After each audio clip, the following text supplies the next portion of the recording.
Hola a todas y todos, nuestros estudiantes y nuestras comunidades educativas. Soy el profesor Andrés y hoy día en este diálogo vamos a tener un tema muy interesante de hablar a propósito del Día del Patrimonio Cultural en Chile. Me encuentro con un amigo, con un colega que se va a presentar también. Hola, hola a todos. Un gusto estar en esta oportunidad con un amigo, con un colega, profesor de historia también, eh, hablando sobre un tema requete interesante, Sí. que es la patrimonialización y un tema que sobre todo me compete mucho a mí, que son los bailes chinos. Así que, bueno, también aprovechar de saludar a nuestras casas, digamos, laborales. En mi Sí. caso, soy profesor del Liceo Politécnico de Quintero, ya profesor de enseñanza media, y bueno, y Andrés, yo creo que también va a mencionar eso, ¿no? Profesor de historia también del Colegio Católico Galileo Galilei de Villa Alemana. Así que nuevamente un video nos junta y es un tema bastante interesante que a mí cuando veía en el papel el Día del Patrimonio, al tiro me acordaba de este tema que tú manejas bastante bien y que vamos a ir haciendo algunas preguntas para que todos podamos aprender un poco más de algo que al parecer es bastante desconocido para la mayoría de las personas, y cuando uno dice bailes chinos, al tiro suenan un montón de ideas a lo mejor que no tienen nada que ver con la realidad, ¿no es cierto? Ajá. Sí, en ese sentido también, antes de partir, me gustaría aclarar mi nexo con esta tradición tan ancestral. Y es que, bueno, yo soy oriundo de una caleta de pescadores que está en la comuna de Quintero, que es la caleta de Loncura, eh, que tiene una tradición dentro de los bailes chinos que data de por lo menos 1872. ¿Ya? Yo con seguridad, y de ahí viene mi filiación con esto, puedo decir que soy la sexta generación de mi familia que pertenece a un baile chino. Wow. Y por esto mismo, mi formación académica desde los comienzos, mi formación como profesor también, y una de las motivaciones de ser profesor también es esto, y también ahora que estoy culminando mi proceso de magíster, también mi trabajo va en torno a los bailes chinos, que tiene que ver con reconstruir una tradición ancestral y también conocer la historia de la práctica en la que yo participo. Claro. O Y sea, como dice Andrés, ¿Mm? dale nomás. No tiene No, que ver dale nomás. solamente con una cosa de un dato curioso, de un dato friki. Tiene que ver con Ajá. un tema de identidad, algo académico y algo familiar también que tú con muchas personas han querido hacer un aporte a la cultura, a la memoria y a la identidad de muchas familias. Eh, Cuéntanos, ¿de qué trata esto? Bueno, cuando uno habla de bailes chinos se vienen muchas cosas a la cabeza. Yo he tenido que exponer estos temas desde en un liceo, en una universidad, aquí en Chile, fuera de Chile, y siempre cuando uno habla de bailes chinos pareciera ser que habla de algo que viene desde Asia, ¿cierto? Como Claro, de chinos. Pero lo cierto es que no, eh, que la palabra chino, o por qué se llaman estas prácticas bailes chinos, hay dos explicaciones. La primera es que la palabra china o chino es una palabra quechua que significa servidor. Esa es la primera acepción. Y la segunda acepción, que también puede ir de la mano con la primera, tiene que ver con que la palabra chino y china se populariza mucho durante el siglo XIX y es la forma que tienen los patrones de Hacienda de denominar a su servidumbre. Ya es muy común escuchar o leer el libro, sobre todo durante el siglo XIX, que los patrones de fondo, los patrones de Hacienda, se refieren a sus trabajadores como los chinos. Sobre claro. todo en la versión femenina, a las chinas, como que siempre se utiliza las chinas como la servidumbre. Mm, Eh, y probablemente por ahí tenga mucho que ver esto, porque los bailes chinos son bailes eh, religiosos que practicaba la gente del pueblo desde la época precolombina. Ya, los primeros registros son del año 1535, pero se han encontrado flautas de chino del año 1300, del año 1200, flautas similares a las de chino, ¿ya? Similares. Entonces, podríamos trazar una línea desde el periodo precolombino hasta lo que existe hoy día en la actualidad con los bailes chinos. Eso por una parte. ¿Y qué son los bailes chinos? Es una organización de músicos danzantes que celebran fiestas en honor a los santos de distintas localidades, ¿ya? Rurales, ya sean de pescadores, de mineros, de campesinos. Ya hay fiestas de chinos en honor a San Pedro, a la Virgen del Carmen, a la Virgen de Lourdes, a la Cruz de Mayo. Y una característica muy importante es que, por lo general, dentro de estas cofradías hay relaciones de parentesco. ¿Ya? Son tradiciones muy arraigadas dentro de las comunidades que llevan mucho tiempo dentro de estos pequeños espacios que están retirados de la urbanización o retirados de, si lo podemos llamar de alguna forma, de la modernización de la ciudad. Esta tradición está obviamente por su historia relacionada mucho al cristianismo, ¿no es cierto? A la religión. Pero al parecer tiene otros aspectos, otras características que no son solamente religiosas, ¿verdad? Tienen que ver con el territorio, tienen que ver con la familia, tienen que ver con la música, con la cultura, con el trabajo, propiamente tal. Entonces, no es al parecer, como tú cuentas, no es algo que se remite solamente a una creencia. Es importante, sí, pero lo supera.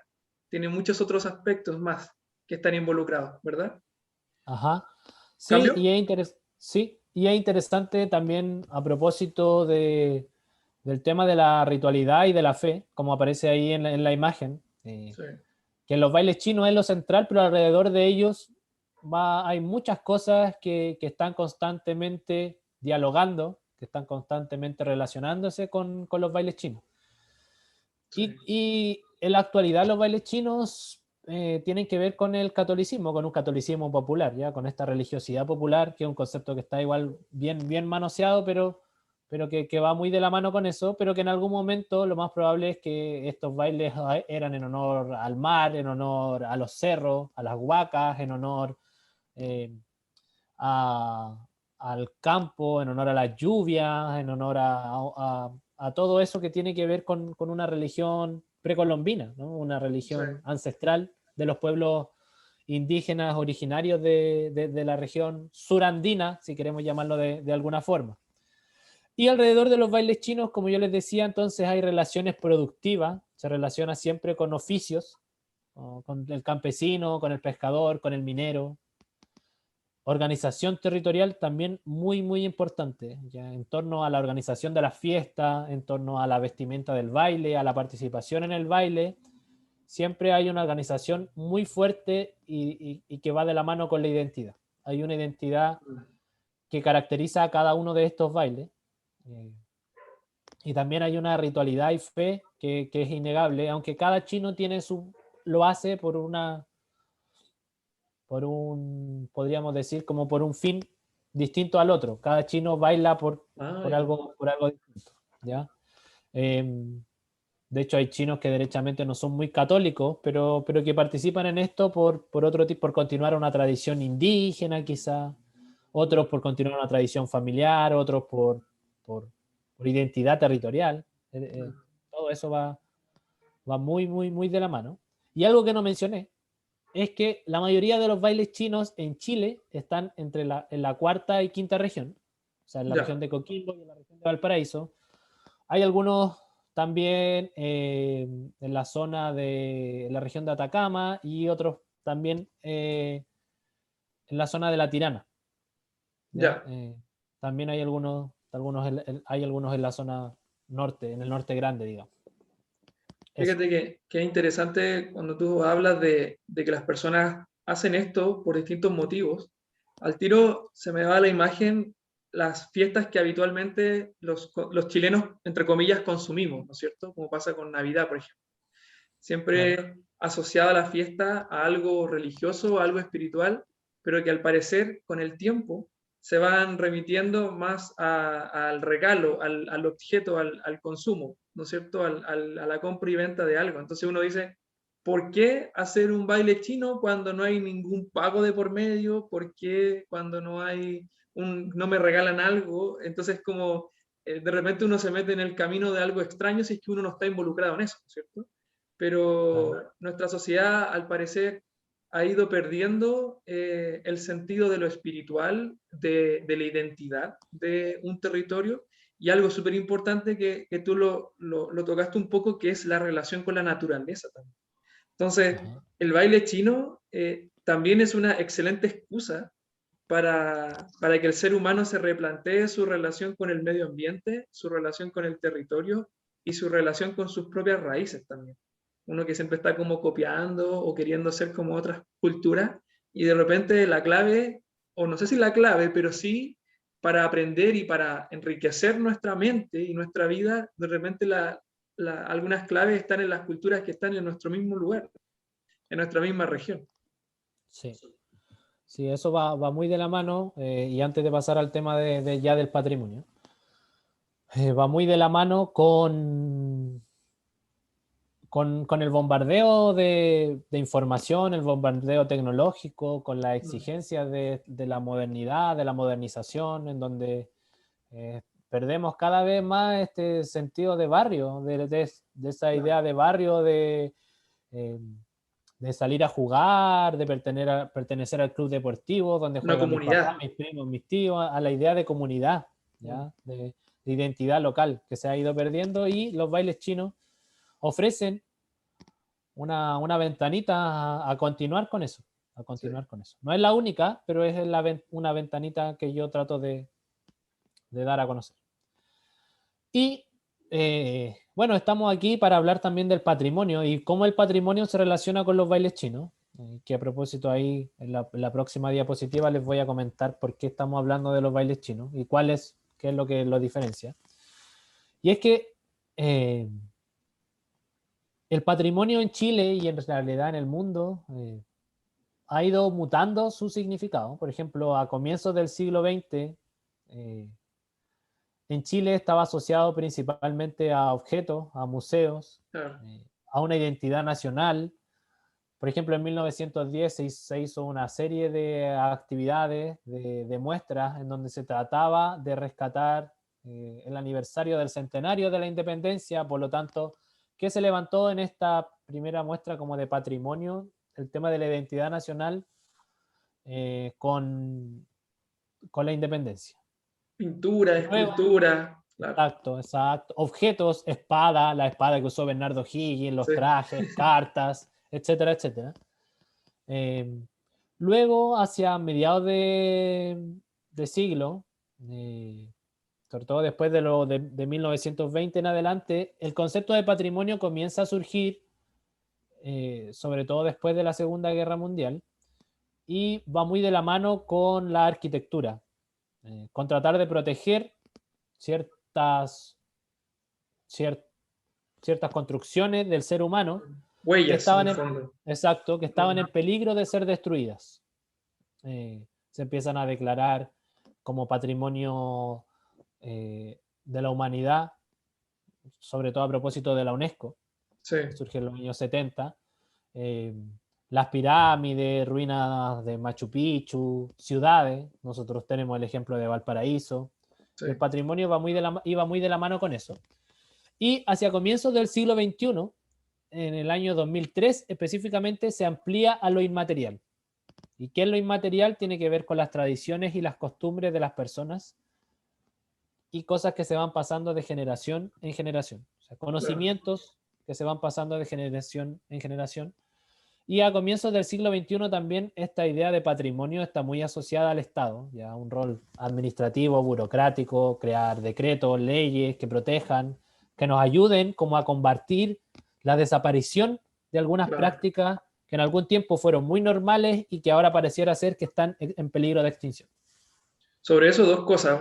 La primera es que, como tú dices, hay distintas formas de entender el patrimonio, no hay una forma estática, por así decirlo, pero por lo general, esto es una percepción mía, creo que todavía, a lo mejor a diferencia tuya o de los que trabajan contigo en esto, pero en lo general seguimos entendiendo el patrimonio como un museo, como una pintura, como algo que se puede ver o que se puede tocar o que se puede visitar o se puede recorrer.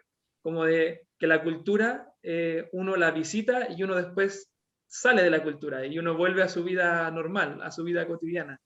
Es como una visitar un museo y ya, visité la cultura y volví a mi casa y ahora no tengo cultura. Ujú, Cuando tú dices que lo inmaterial también adquiere sentido en el patrimonio, en lo cultural, perdón, a diferencia de lo anterior, uno no tiene que visitar algo necesariamente, no tiene que tocar algo necesariamente, tiene que sentirlo, o tiene que hablarlo, o tiene que bailarlo, en el caso de los bailes chinos. O sea, pasa a ser mm, algo que uno ya en donde esté y con quien esté, lo lleva. El baile chino está dentro de tu organismo, está dentro de tu mente, está dentro de tu forma de pensar también. Y eso es bien bonito también de entender a la cultura como algo que nos acompaña para toda la vida. No es algo que solamente uno puede visitar o no.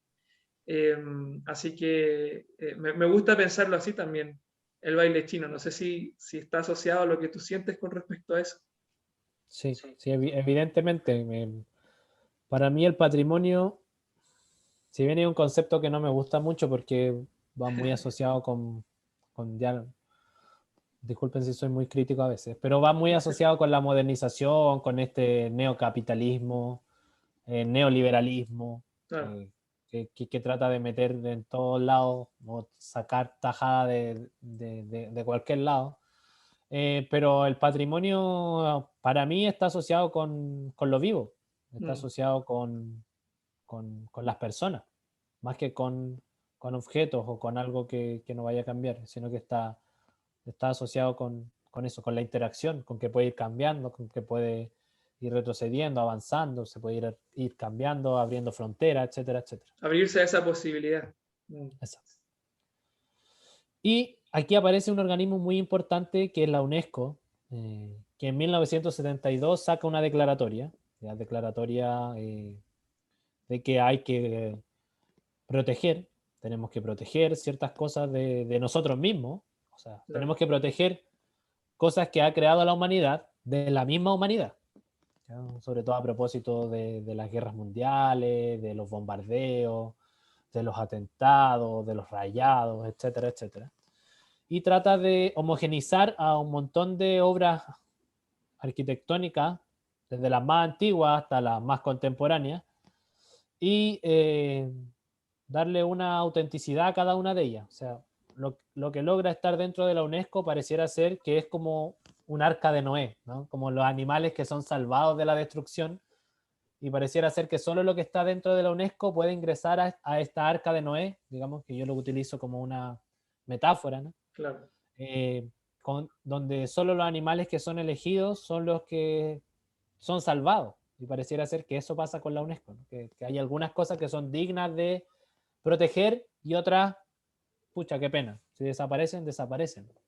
¿Y esto está como Ahí en aumento? ¿Se están incorporando como más animales al arca? ¿O sí, todo el rato, todo el rato. ya? Y los países, todos los años, cada país presenta dentro de su lista alguna joyita, le digo yo, alguna Como una joyita del nominación. Estado. Claro, como postular a los Oscars, así como Claro. que una película que está dentro de los Oscars, que es nominada en los Oscars y que gana, wow. Eso pasa, sigue pasando y hay un montón de lugares, a veces se levanta desde las comunidades también, ojo, no Mm, siempre es solo el Estado, hay en algunos lugares donde pasa que las comunidades son las que levantan o las que quieren ser reconocidas por la UNESCO. porque se Y organizan hay, en el fondo.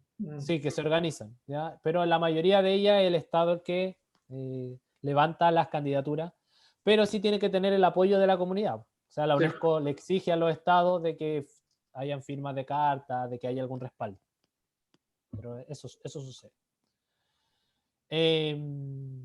Bueno, esta pásala nomás, La porque ya paso. hablamos. Sí, pásala. Ya. Pásala. ¿Y por qué estamos hablando de la UNESCO y de los bailes chinos? Porque es para que ustedes sepan, chiquillos, que los bailes chinos son el único patrimonio inmaterial que tiene Chile, que es Mira, reconocido por la UNESCO. Se empieza el proceso de postulación en el año 2013 y en el año 2014 la UNESCO reconoce a los bailes chinos como patrimonio inmaterial de Chile, pero al estar reconocido en la UNESCO ya pasa a ser como patrimonio de la del humanidad, mundo. Mm, del mundo en este caso. ¿Ya? Y los bailes chinos son el único, la única manifestación hasta ahora que es reconocida por la UNESCO. Un proceso de postulación que partió desde el Estado, hay que decirlo, pero que prendió rápidamente en la comunidad, puesto que, o sea, si te hablan de la UNESCO, uno siempre piensa que es algo monumental, que quizás iban a claro, haber ayuda, mejora. Así que los bailes chinos en general apoyaron esta nominación dentro de la UNESCO. Chiquillos, con esto no quiero decir que no hayan otras prácticas de patrimonio inmaterial en Chile, las hay en todos lados, hay en todos claro. lados, pero es la única que es reconocida por la UNESCO.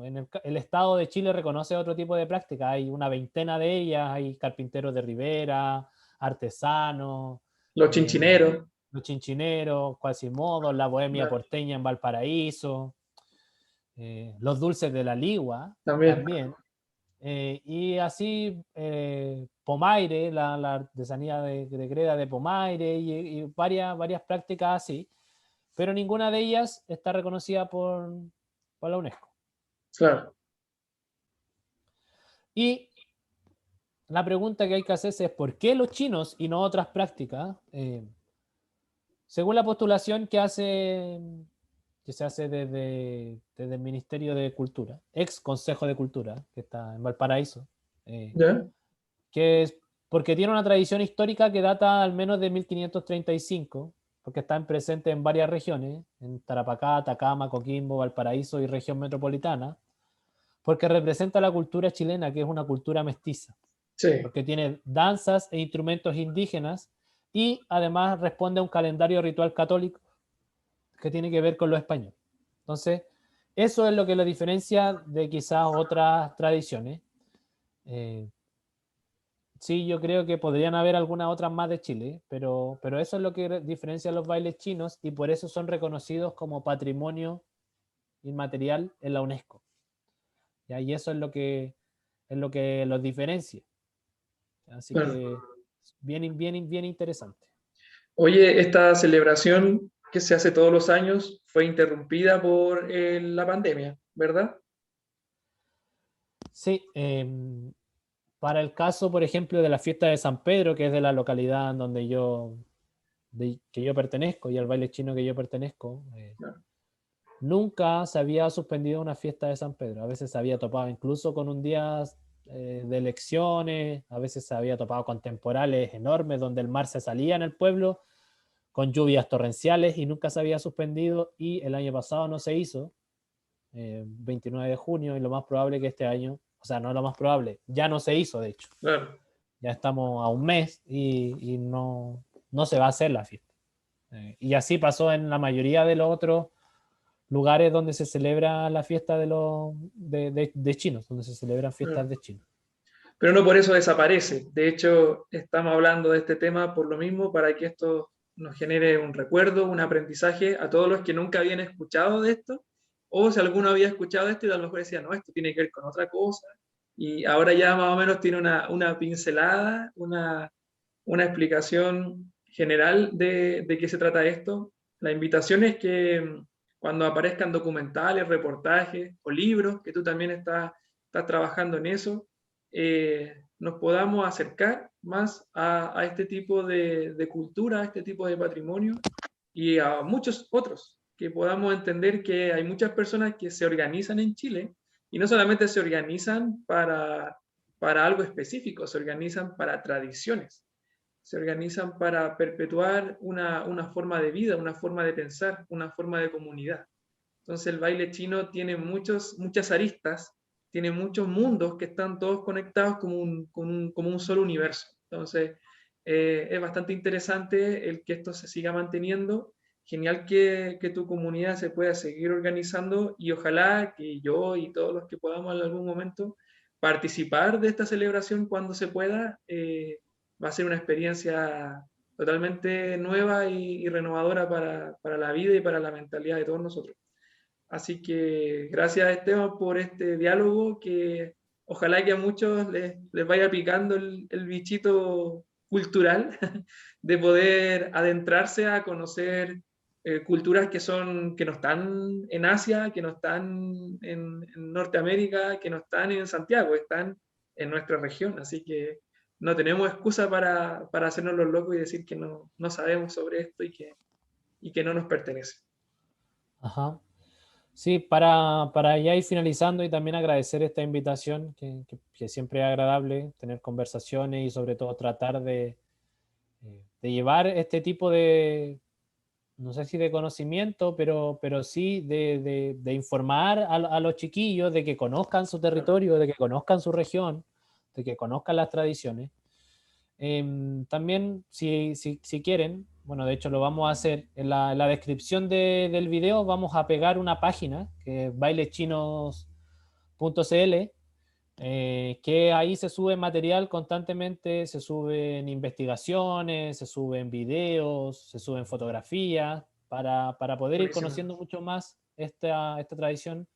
Y ahí también para que estén atentos a un libro que estamos próximos a estrenar, que yo soy uno de los autores.